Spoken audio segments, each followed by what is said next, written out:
welcome back to my DIY Home with Liz. In today's video, I'm showing you another trash to treasure. So I'm going to show you how I pick things up at the thrift store or really cheap flea markets, and I do a DIY on them and turn them into something amazing. If you guys are new to my channel, consider subscribing. I post 3 to 4 DIY tutorials each week, and if you like this video, make sure to give me a thumbs up. It really helps to support my channel. And if you'd like to see how I do these DIYs, just keep watching.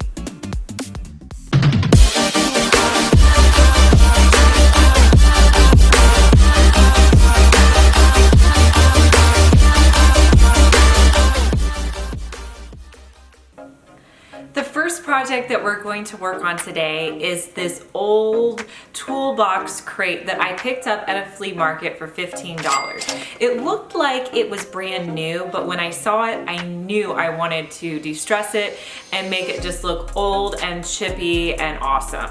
So the first thing you want to do to this project is you're going to paint on some different colored paints.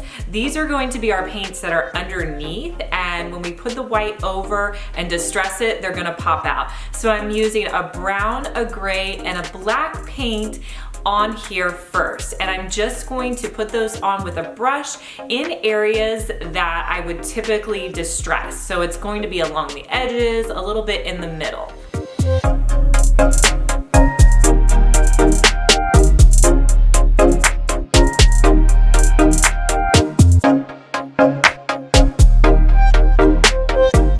Step 2, we are actually going to add some Vaseline to our crate. When you put Vaseline down and put paint on top of it, it will automatically take that paint off whenever you're distressing a lot easier.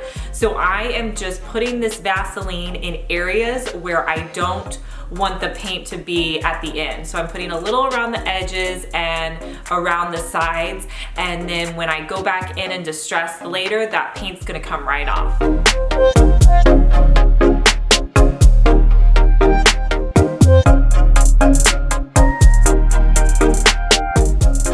Next, I'm going to use Waverly chalk paint in white, and I'm going to basically cover the whole piece with one coat of white paint. Now, since I'm going to be making this super distressed, this does not have to be a really nice even coat. In fact, I really don't want it to be covering the whole thing, so I'm just kind of putting the paint on because later I'm going to come back in and distress. In the inner portion, you want to paint that white as well, but I'm not doing that great of a job. That way, that'll save me less distressing in the end. Now, when I'm finished with this project, I'll probably put some plants in here, but for now, it's okay. I do want to make sure that I paint the inner portion in case this is ever showing.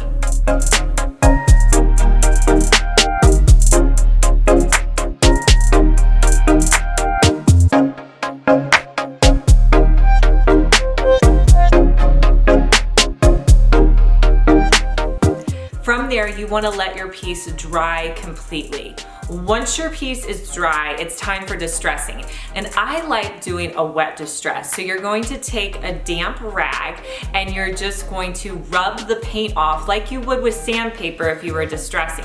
What that's going to do is it's going to make that paint wet and it's going to pull it off. Any area where you put the Vaseline, that paint should come off pretty easily. And then also in the areas where you put the brown, the black, the gray, you should be able to see those come through.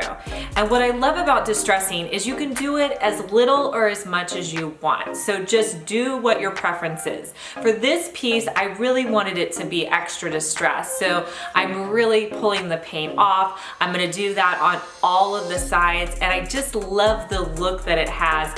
And especially when those colors I put underneath are mixing in, I just think it has such a cool look to it.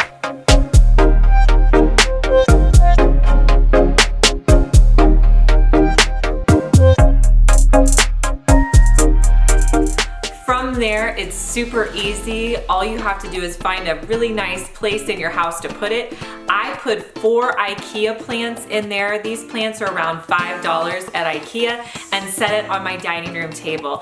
I love the way this looks. I love the presence of it. Now you guys are gonna have to let me know. I did think of possibly putting a stencil on the front of it? What do you guys think? Leave me a comment below. Would you add a stencil to the front of it or leave it as is? I need your suggestions because I keep on going back and forth. So right now I've left the stencil off, so you let me know what I should do with that. Okay, for our second project, we are going to make this adorable sign. You guys are not gonna believe where I got this. So I went to Habitat for Humanity Restore. I don't know if you have one in your area. There's several in my area, so you can always look it up and see if you have one. But I found this wood cabinet, and this is just a regular cabinet door. And they sell them there because people bring in cabinetry, so they have them just sitting in the cabinets.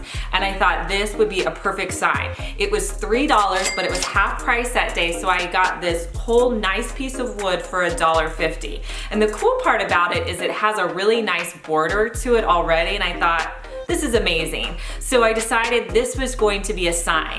So the first thing I did was I put tape around the edges. Now excuse the emoji tape, but I couldn't find my painter's tape. Somebody had ran off with it, so it was the first tape I found and it worked out great. So I just taped off the border edge, and then from there I decided to paint the inside a white color. And I went with the Waverly white chalk paint that you can grab at Walmart, and you just want to paint 2 coats on.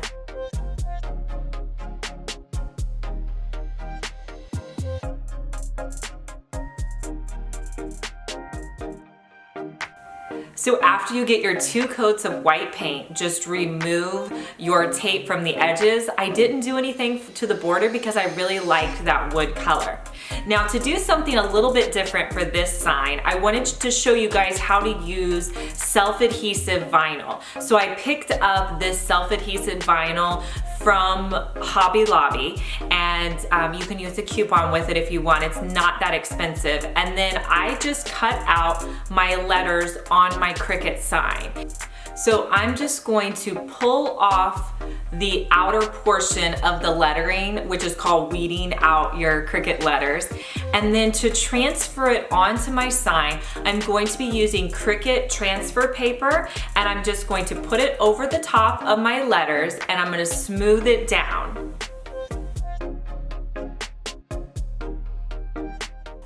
From there, you just want to pull off the back piece of your letters off really slowly, and then your sign should stick to your transfer paper. If it doesn't, just push it down again and keep trying until it gets to the transfer paper.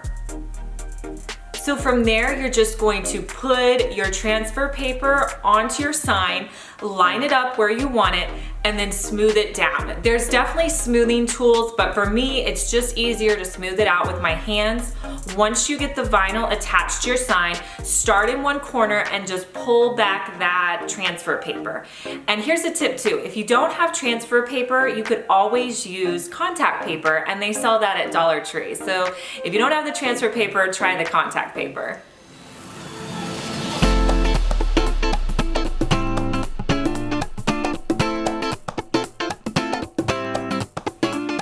Can you guys believe that this sign only cost me $1.50?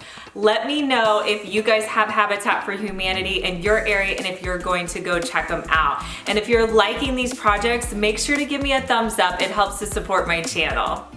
The third project we're going to do is a super cute spring wreath. So this wreath I picked up, I think it was last year at a garage sale for $2. And I find that garage sales are great for wreaths. Sometimes people just want to get rid of them. So it's a really great place to find them for inexpensive. And since it's starting to get warmer, more people are going to be having garage sales. So check out wreaths there. I have really been loving all of the greenery from Walmart this year. So I picked up some of the lamb's ear stems that they have at Walmart for 97 cents. I think these are adorable. I'm also loving the lilac. So I grabbed, I think 4 or 5 of those. They're 97 cents a piece as well. Cheaper than you can get them at Dollar Tree, so definitely worth it. And then I also grabbed this home sign. It's out in the spring stuff right now at the Target dollar spot, or it's also called the Bullseye Playground. So you can grab all of these products for really inexpensive. So the first thing I do when I'm laying out a wreath is I'm going to figure out how I want it to be hanging. So I'm gonna place the wreath where I want it to hang on the door. From there, I'm gonna figure out where I want my sign to go. So I wanted my sign to kind of go at the bottom and in the kind of corner area. From there, I'm just gonna build up around the sign. So I wanted my lilac to go around the edges. So I'm just going to place the lilac around the sign so that it, just kind of fills in that area. After I have the lilac in place, I'm going to put the lamb's ear around the lilac. And then from there, I'll just take a few of the lamb's ear pieces and put them around my sign just to kind of fill in. There's no rhyme or reason to it. You just kind of do it how it makes sense to you. Then I'm gonna use my hot glue gun to glue the sign in place, and then I'll also add additional glue to any flowers that need to be glued down. Now, if you're going to be putting this outside, I would put additional glue, but if it's going to be an indoor wreath, you could probably get away with not gluing everything down. And then I'm just going to use a little bit of burlap ribbon to hang it on the door.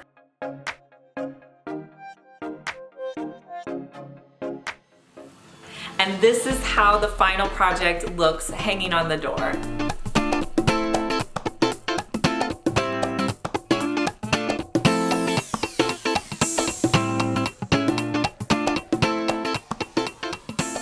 So those are my 3 projects that I've done. I feel like I really got some high-end projects and some really nice things for my home for very little money. You guys let me know below which one was your favorite. And if you haven't watched my latest Dollar Tree DIY, I'm gonna link that video right here so you can go watch that video next. And I'll talk to you guys in my next video. Bye.